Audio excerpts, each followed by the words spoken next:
Hello বন্ধুরা, অক্ষয় তৃতীয়ার শুভ দিনে এক নতুন ধরনের আমরা পায়েস নিয়ে এসেছি, যেটার জন্য নিয়ে নিয়েছি পনির পেস্ট করে এবং ফ্লেভারের জন্য নিয়ে নিয়েছি পানিফল পেস্ট।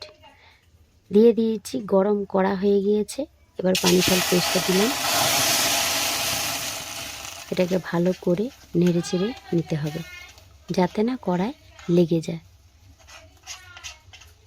নাড়তেই থাকতে হবে, তবে গ্যাসটা আপনারা খুব কমে আঁচে রাখবেন, কারণ ভালোভাবে জলটা মরে এলে হালকা করে একটু দুধ দিয়ে দিতে হবে। তবে হ্যাঁ, দুধটাকে একসঙ্গে দিয়ে দেবেন না, অল্প অল্প করে দিয়ে মেশাতে থাকবেন।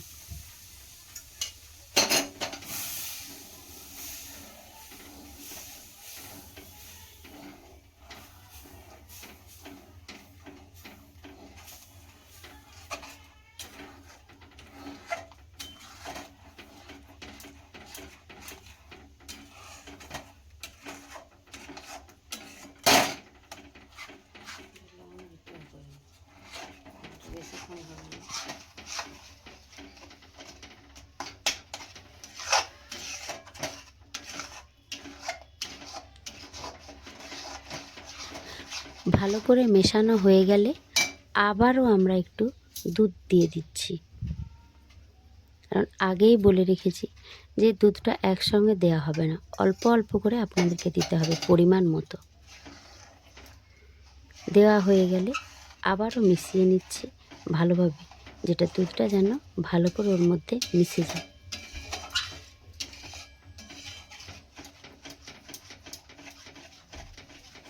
আমি এখানে পানি ফল ব্যবহার করেছি, তবে হ্যাঁ, আপনারা এখানে অন্য কোনো ফ্লেভার যদি চান অন্য কোনো ফল ব্যবহার করতে পারেন, যে যেরকম চায়। তবে যে কোনো একটা ফল দেবেন, তাহলে ওর ফ্লেভারটা খুব সুন্দর আসবে। তবে হ্যাঁ বন্ধুরা, আপনারা ভাববেন যে এতে অন্য কোনো ফলের বদলে আপনারা লেবু ব্যবহার করবেন, তবে কিন্তু করবেন না, কারণ তাহলে যে দুধটা মেশানো হয়েছে ওটা কিন্তু কেটে ছানা হয়ে যেতে পারে।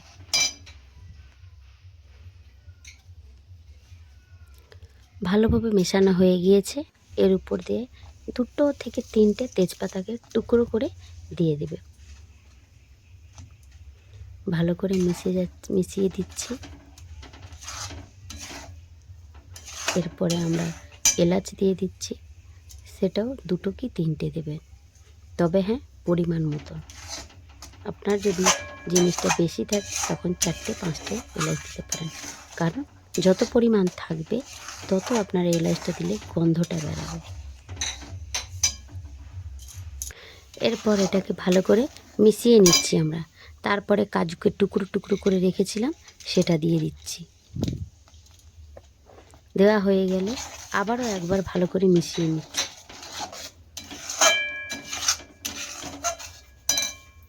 এবার বাটিতে করে অল্প করে একটু জল দিয়ে দিচ্ছি।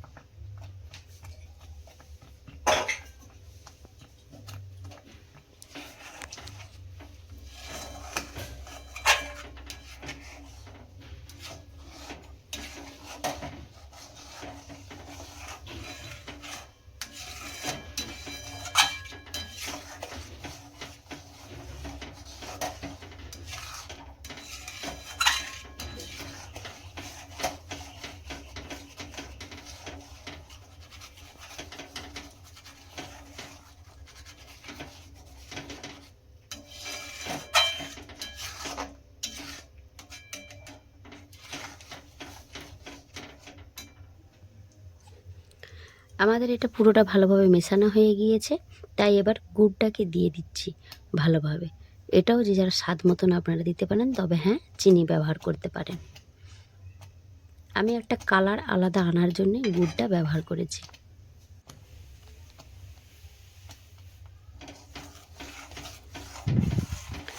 ভালো করে মিশিয়ে নিচ্ছি। তবে হ্যাঁ, আপনারা ভালোভাবে সবসময়ের জন্য নাড়তে থাকবেন, কারণ এটা দুধ আর একটা ফল, তো যার জন্যে কড়াতে যেন না লেগে যায়। আপনারা কিন্তু গ্যাস বাড়িয়ে একদমও করবেন না, তাহলে কিন্তু কড়াই লেগে যেতে পারে।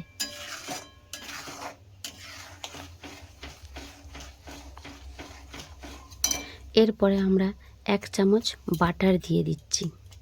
আপনারা এর বদলে ঘি ব্যবহার করতে পারেন।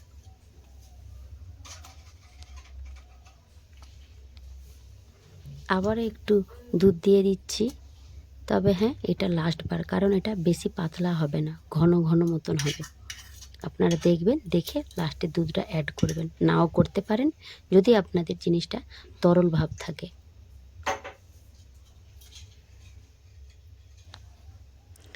এরপর আবারও ওই বাটিটা ধুয়ে একটু জল দিয়ে দিচ্ছি।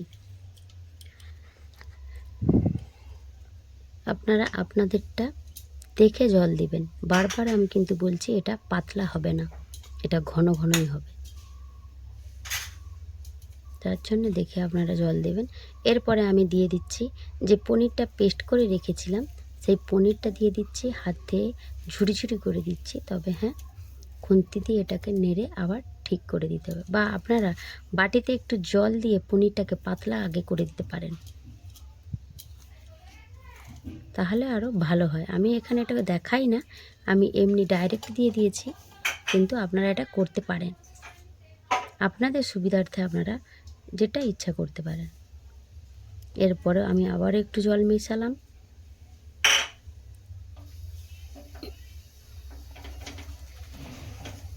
ভালো করে পনিরটাকে মিশিয়ে নিচ্ছি, যাতে ডালা ডালা ভাবটা না রয়ে যায়।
দেখেছেন বন্ধুরা কেমন ঘন হয়ে গিয়েছে। এবার আমরা একটু কেশর দিয়ে দিলাম, দেওয়া হয়ে গিয়েছে, আমাদের এটা রেডি হয়ে গিয়েছে, তাই আমরা গ্যাসটাকে বন্ধ করে দিলাম।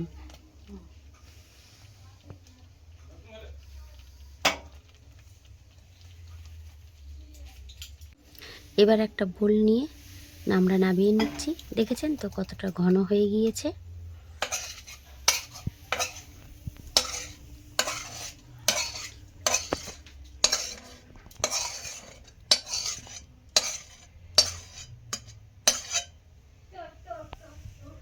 বন্ধুরা দেখতে পাচ্ছেন আমরা রেডি করে নিয়েছি পনিরের পায়েস।